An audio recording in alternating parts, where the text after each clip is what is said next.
What's up, y'all? And welcome back to another episode of Dad Needs to Talk. I am your host, Robert, aka Father of Vash. And today, I'm going to be covering Life is Strange True Colors, Chapter 2, titled Lanterns. So let's get to it.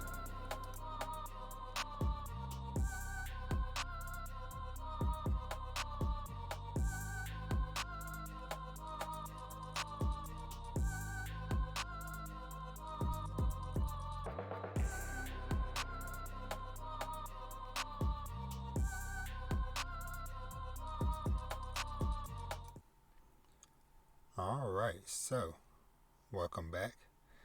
As always, this is your first time here. Welcome to the channel slash podcast.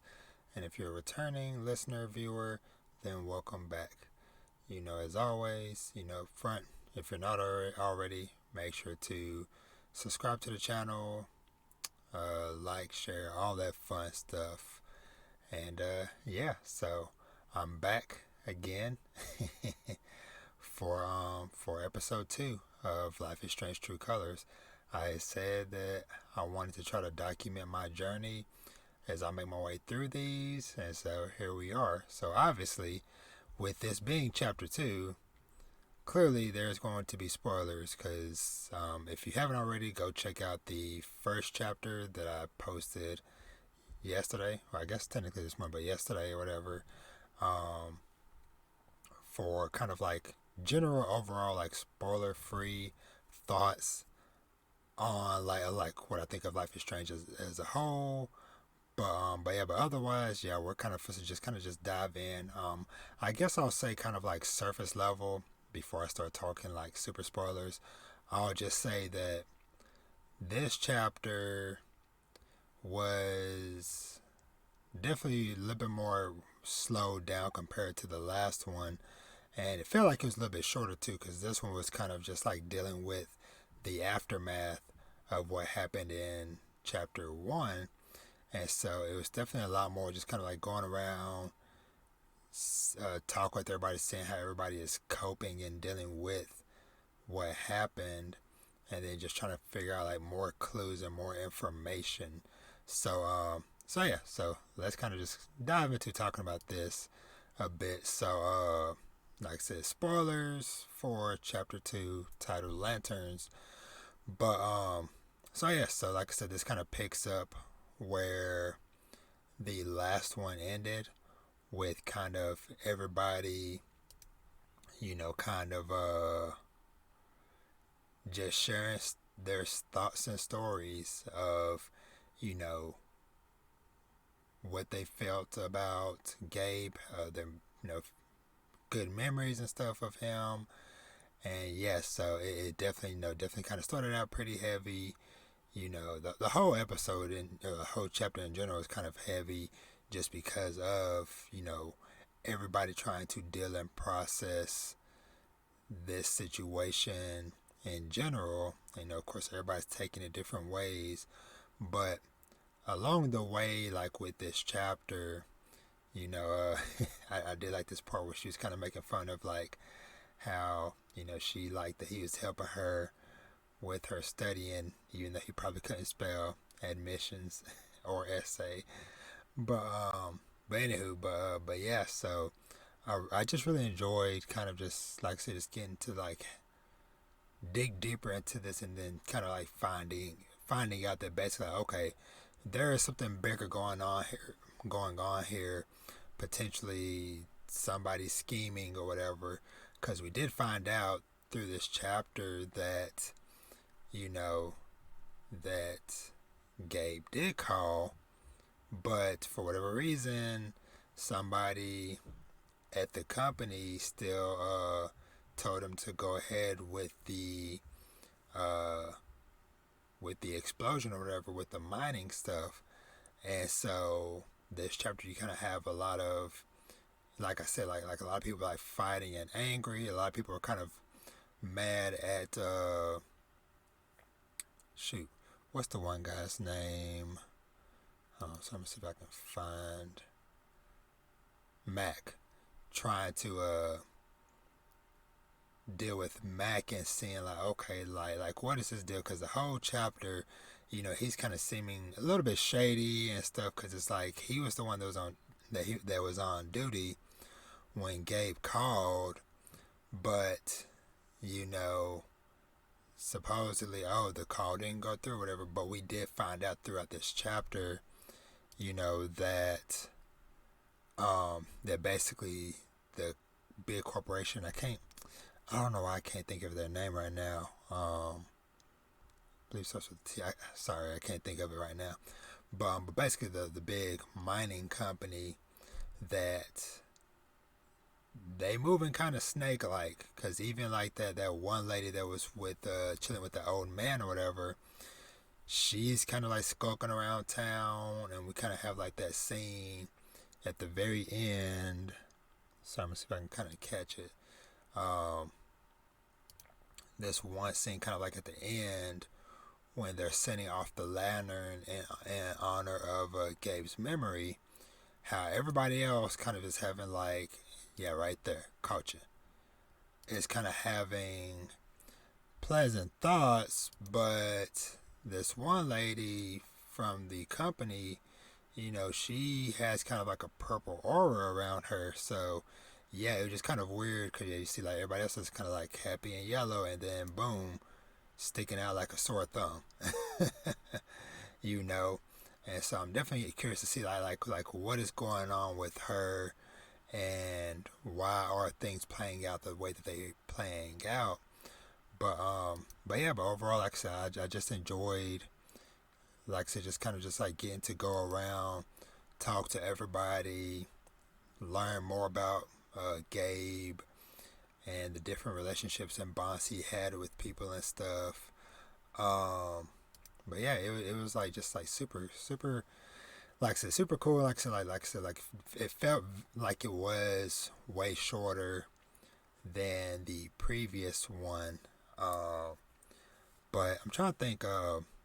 I did also like the fact that the Ethan, the kid, that his comic book series is still continuing. So like there was like a chapter 2 or a next issue of the comic that was out when you went to go visit Steph at the radio station or whatever. There was the next issue of his comic out or whatever, so the story was continuing. And so I like that idea of of his story growing with our story, of the game. And so and I like how that's tying in to how Steph is wanting to try to like do her best to try to help him deal and process the situation, because I know it's, the situation is tough on anybody or whatever, but especially like him being a kid and stuff, and I'm pretty sure he probably feels at least like some type of guilt because of the fact that like he went wandering and stuff, and then everybody had to come looking for him, and then somebody ended up dying in the process. It's very, very tough, to kind of like think and to process and understand. But overall, though, like I said, it was just a really good episode. I did also enjoy the stuff with what's her name, with the floral lady, where you're kind of like in her flower shop, and then you kind of start to realize that that I don't know, sorry, I'm trying to find it, that that basically she is Eleanor, and you see that she basically seems like I don't know like what the actual term for it is. I don't know if it's dementia or whatever it is, but basically she's starting to like lose her memories, and she's forgetting stuff more and more often. And so you have this scene where you're kind of like walking with her around her shop, trying to recall, trying to help her trace her steps for the day. Like, okay, like what did you do? Okay, you probably came in, you flipped the sign over to open when you came in, so on and so forth. And then, yeah, just throughout the process, like she is struggling, trying to, keep this a secret, because she's afraid that, if people in town find out about her condition, that they're going to make her close up the shop. And yeah, so very very understandable. Somebody going through a change of that nature and trying to figure out how they processing it themselves, and then like how they feel other people will look at them when they find out this information and stuff. But yeah, like I said, this was just like a very interesting part of it. And cause I was wondering, cause it was kind of odd, like when I came in and she was kind of like, "Hey, how's it going?" And I was like, "Do you not remember that my brother died?" And then sure enough, she didn't. Cause I was also thinking, like, when I saw her, I was like, I don't think I remember seeing her at the wake. That was at the beginning of the chapter. And yeah, sure enough, you kind of have that decision where you have to pick, like, okay, are you going to tell her what happened, the truth about, like, yes, Gabe died, or no, just let her, stay happy. And it's for me, I chose to tell her because I'm like, I'd rather tell her myself, and then we kind of get to deal and cope and process this together now, versus me being like, oh no, it's fine. And then somebody else who doesn't know her situation or whatever ends up telling her, then she gets mad at me of like, why did you lie to me? And I feel like it probably could have turned even uglier if I didn't do that at that point in time. So but yeah, I told her, you know, and it hit her hard, just the fact that not only, basically just the fact that she forgot that situation happened. But yeah, so yeah, it was this part, and then going and talking to the Gabe's girlfriend, and finding out that basically the mining company, they tried to basically bribe her into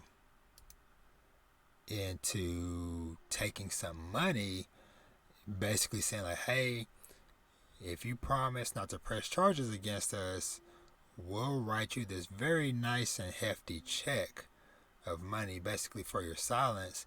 And so you have that decision of like, okay, do you encourage her to take the money because, hey, it's Typhon, yeah, Typhon's the name of the company, because hey, it probably could be very helpful too, her now being, single mom with the kid and stuff.